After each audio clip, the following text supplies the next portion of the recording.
Hello everyone, welcome back to my channel GMB Today. I hope everyone is having a wonderful day. Just 1 month before his incredible victory on The Chase was broadcast, retired head teacher Tim McCarthy sadly passed away, telling only his immediate family about his staggering £100,000 win. Fans of The Chase were wowed by the quizzing prowess of Tim McCarthy, who took home an astonishing £100,000 during what was to be a roller coaster episode. Many of those tuning in to watch Tim's victory, however, may not have been aware that the retired head teacher had sadly passed away a month before his appearance was broadcast, taking the secret of his victory to the grave. 64-year-old Tim from Tyldesley, Greater Manchester, passed away on July 19th following a long illness. His wife, Rachel McCarthy, has since revealed that her clever husband Tim had been diagnosed with a terminal condition before filming the show in October last year. Despite knowing he only had a limited time left to live, huge Chase fan Tim was determined to proceed as a competitor, an opportunity that had been on his bucket list. It's understood that Tim was overjoyed by his significant win. However, under the strict rules of the show, Tim had to keep his victory a secret. Prior to his death, only Rachel and his 3 children were aware of Tim's besting of formidable chaser Jenny the Vixen Ryan in what was a nerve-shredding battle of bold moves and unexpected twists. Rachel, who remembers Tim as the most clever man I ever knew, told BBC News, "It was a very narrow victory, but he won. He was overjoyed when he won, but we had to keep it secret. He beat the chaser by a second with his fellow competitor." In a heartbreaking turn of events, Tim didn't have time left to enjoy his well-deserved prize money. Rachel shared, "Sadly, we never got to spend his £50,000 prize as his health deteriorated and we couldn't even go on a holiday." Last night, August 27, Tim's family and friends crowded into a Manchester pub to watch Tim and his teammates triumph, having had no clue about the achievement he'd kept quiet about in his final months.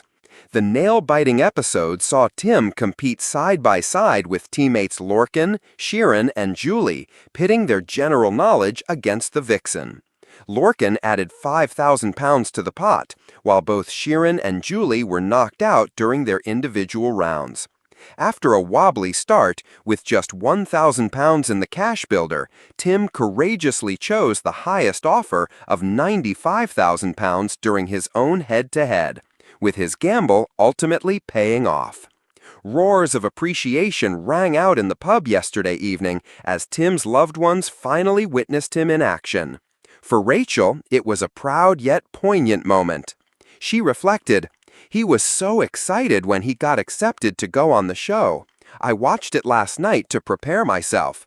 It is a tough day, but I posted on Facebook that I want it to be a celebration of his life." The studio lights of The Chase glimmered brighter than usual that evening. Among the 4 contestants seated nervously, one stood out.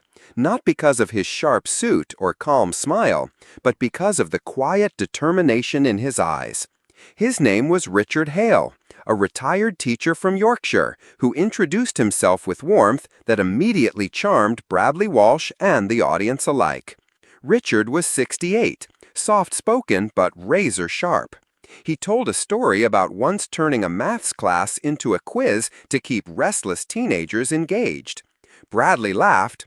The chaser nodded in respect, and viewers leaned in, sensing this was no ordinary player. As the show unfolded, Richard's steady hand carried the team.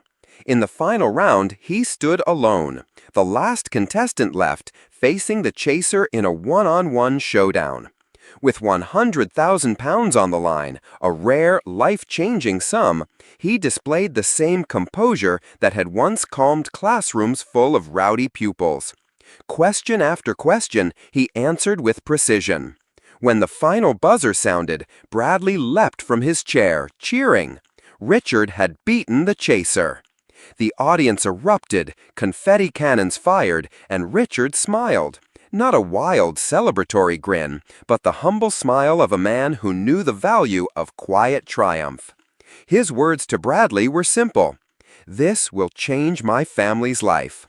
But the world never truly learned how. Months later, long after the episode aired and fans celebrated his remarkable victory, heartbreaking news emerged.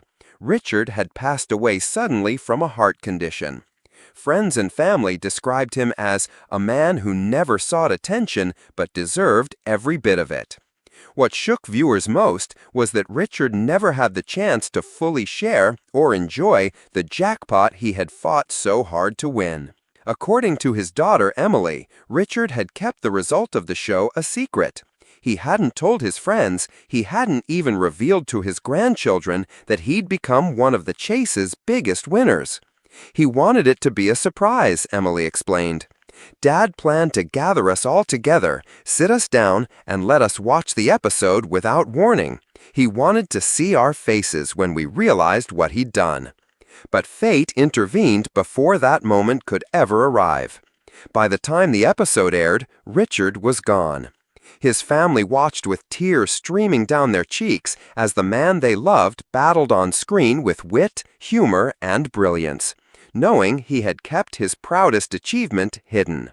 What makes Richard's story so poignant is not just the money he won, but the fact he never sought glory for himself. To him, the prize was never about recognition. It was about leaving something behind for the people he loved most.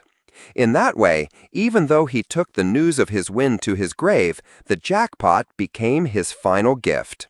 And so, in the annals of the chase, Richard's name lives on, not merely as a contestant who won big, but a man whose quiet dignity turned a game show victory into something timeless, tender, and unforgettable.